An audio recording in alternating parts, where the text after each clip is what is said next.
The Boko Haram insurgency in northeast Nigeria has left untold devastation and disruption of lives and livelihoods to many people who had nothing to do with it.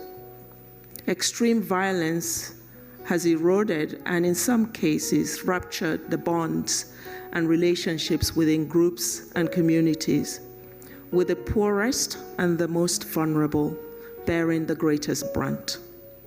La crise Boko Haram, qui a éclaté dans le nord-est du Nigeria et ses pays voisins, a créé un déplacement en masse des populations vers des zones relativement calmes.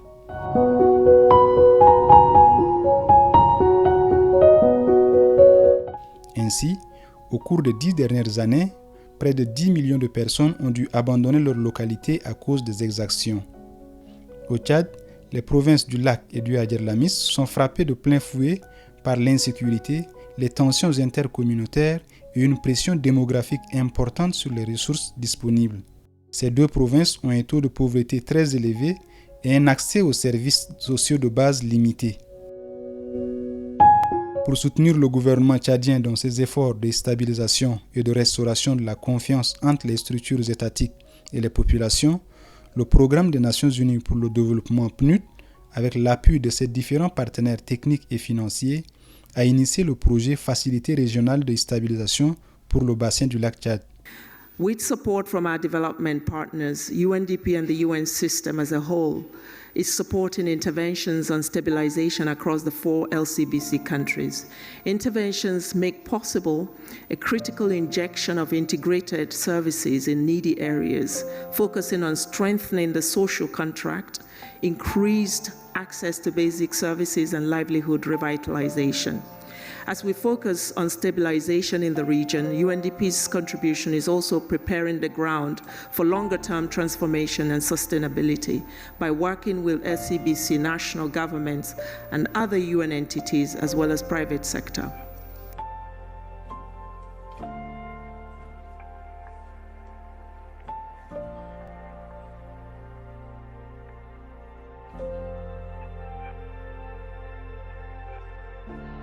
La fenêtre du Tchad, conçue pour soutenir les interventions de stabilisation, cible essentiellement les départements de Kaya, Waï, Fouli et Mamdi pour le lac et les départements de Hadjer al-Biyar et de Dagana pour le Hadjer-Lamis. L'approche de facilité envisagée par le PNUD vise à atténuer la violence en instaurant les conditions de sécurité minimales, en rendant fonctionnelles les structures essentielles et en appuyant l'offre de services de base.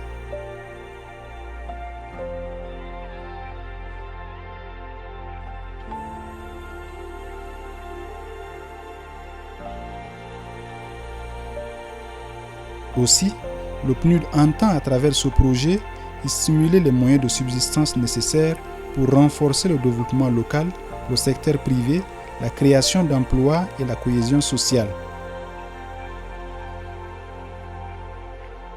Le projet vise également à renforcer le pouvoir économique des jeunes et des femmes et à favoriser leur autonomisation et leur implication politique au sein des communautés dans une zone où le taux de scolarisation est faible et où la tradition pèse de tout son poids sur la participation de ces deux couches à la vie publique.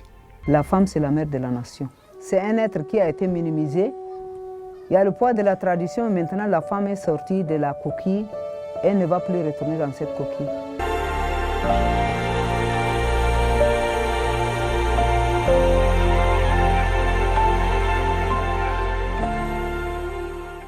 لازم فين كي في الدولة الكي في الدولة الكي شيء نمن جانا في الشط نمن أسس لنا الموت كله هنا نمن أنينا قالنا كي قلنا كده ما يبقى خلينا نقوم على حكومة ورنا قال كم مسؤول السكرتة أنا الشعب ده الحل ما بيجي. Les autorités locales dans leur doléance sollicitent les actions de grande envergure dans le secteur éducatif afin de créer une nouvelle conscience au sein de la jeunesse. Le terrorisme ne se combat pas seulement sur un terrain militaire. il faut l'encadrement de ces jeunes, il faut la formation de ces jeunes, il faut l'orientation de ces jeunes. En éduquant ces jeunes, en formant, nous allons combattre ce qu'on appelle l'extrémisme violent et la radicalisation. Il faut qu'il y ait une coopération agissante. La réponse première à cette crise, moi je pense que c'est la coopération régionale.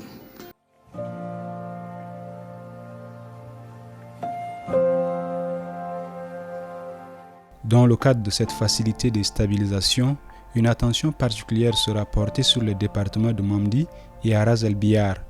Ces zones sont les plus affectées avec plus de 200 000 personnes ayant urgemment besoin d'un soutien dans le domaine de la santé, de l'éducation et d'emploi.